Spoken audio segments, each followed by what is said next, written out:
Hello everyone, this is Jouke Elsinga of the Pure Gospel on the Flat Earth, with today a short on a very important question, namely the one, is God pleased with you? Or is God pleased with me, for that matter?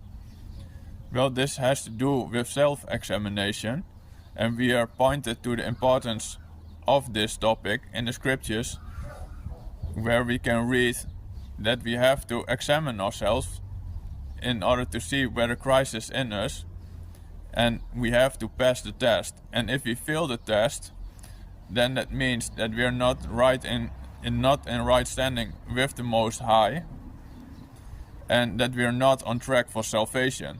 So then we're in big trouble, basically.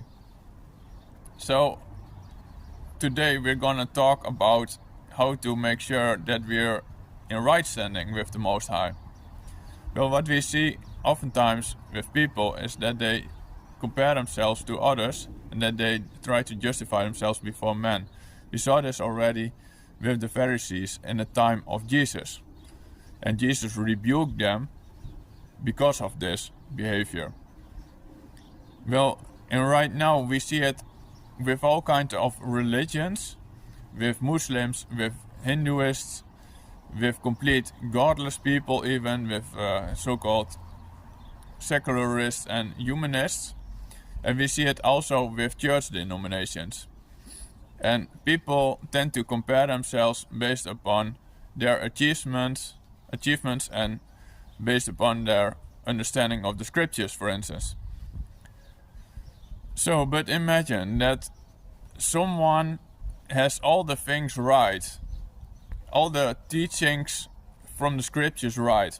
Does that then mean that he is at right standing with the Most High? And even if he repented from his sins, he acknowledges how wretched he was before the Most High, that he needs to rely on the atoning sacrifice of the greatest man ever, Jesus the Christ, and that he has to believe his gospel. Does that mean then that he is in right standing with the Most High?